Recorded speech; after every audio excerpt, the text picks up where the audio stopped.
Hello, my name is Rajeff, and today we'll be discussing a practice that has been interpreted and practiced in many different ways. Something that has many different definitions, but at the end of the day, still holds the same purpose of spirituality and mental improvement. This practice is perhaps one of the most important aspects of self-improvement, which is why it is important to understand where it came from and how it can help. This is meditation.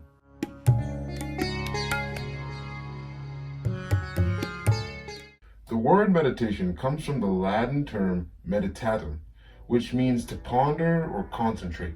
And according to the Merriam-Webster, the word meditate means to engage in contemplation or reflection, or the engagement of mental exercise for the purpose of reaching a higher level of spiritual awareness. Because of the broadness of meditation, it is hard to find an origin point for it. It's like finding the origin point of exercise or cooking or something. The idea of meditating from a concentration reflection aspect can be traced back to hundreds of thousands of years ago through campfire gazing, similar to what we do now. Even during the ancient hunter-gatherer days, humans practiced meditation. Of course, back then, they didn't call it meditation, but the simple act of pondering and concentrating on the mind is considered meditation. But if you want more evidence-rooted examples of early meditation, we can look back at the Torah, which is the holy book for Judaism. In the Torah, it describes Isaac, an important figure in all Abrahamic religions, participating in a lausach, I think that's how you say it, lausach, in the fields. This lausach is a type of Jewish meditation that has been practiced for many years. In fact, most religions, especially the Abrahamic ones, have some mention towards mindfulness and meditation. To be honest, although it is different, prayer and meditation both serve as ways of self-reflection and mental awareness. But of course, one of, if not the most famous examples of the modern day form of meditation is from Asia, specifically China and India, and even more specifically, Hinduism and Buddhism.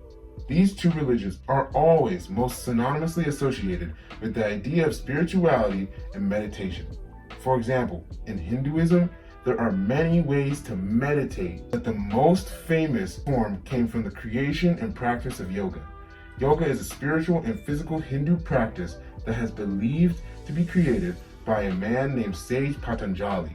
He goes by many names, but they are way too complicated and besides the point. But anyways, in Patanjali's practices and teachings of yoga, one of the processes was purifying the mind and soul. It was called dhyana, or absorption, or concentrated meditation. Whatever you want to call it, the process of dhyana is the seventh part of Patanjali's 8 steps in yoga. I can make a whole video on this concept alone, but to sum it up, the important part is that dhyana involves full awareness and immersion of the soul. This form of yoga and meditation is one part of where the infamous meditation pose came from. The other part, of course, is the Buddhist meditations. Similar to Hinduism, Buddhism has many forms of meditation / ways to achieve spiritual awareness and mental clarity.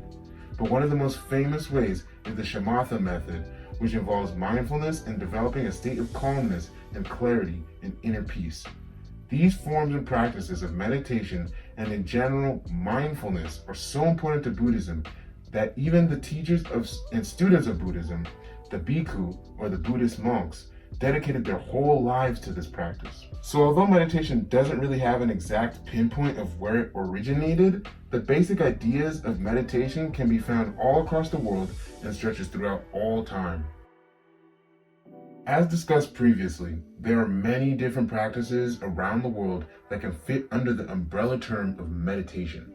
All sorts of people from around the world find mental clarity and silence in many different ways. For example, in Hinduism, Buddhism, Jainism, and Sikhism, there is a japa meditation. The word japa means utter or muttering in Sanskrit. As the name suggests, this practice involves humming. One way of japa meditation is to sit down straight for 3 to 5 minutes and breathe in and out. When you exhale, you hum. Another form of meditation is gazing meditation. This meditation has 2 forms, external and internal gazing. The idea is simple. In your room or somewhere, concentrate on an object like a candle, flower, fountain, etc., while sitting in a comfortable and upright pose like the classic meditation pose. This is external gazing. The internal gazing is the exact same thing. Imagining an object or memory in the mind and concentrating on that. Internal gazing requires you to use your mind's imagination to focus on a central point in a memory or object that your brain creates. Lastly, there's my personal favorite, breathing meditation. Breathing meditation is a focus and concentration on the breath.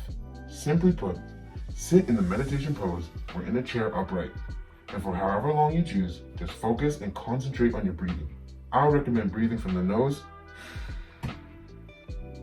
and then exhaling from the mouth, or both.